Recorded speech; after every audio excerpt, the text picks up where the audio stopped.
உசுருக்கு சமமானதான் பந்தயம்.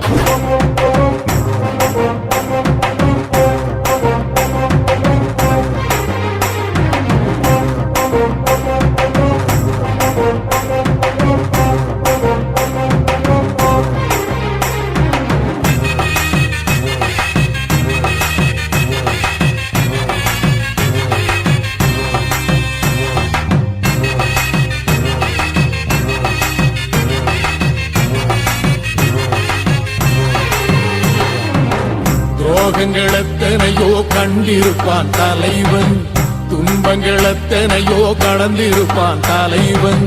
நாங்கள் வென்று வாழத்தானே எங்கள் நாட்டை நாங்கள் ஆளத்தானே. பாரங்கள் எத்தனையோ சுமந்திருப்பான் தலைவன், உறவுகள் எத்தனையோ இழந்திருப்பான் தலைவன். தடைகளை வென்று போகத்தானே எங்கள் தலைமுறை மகிழ்ந்து வாழத்தான்.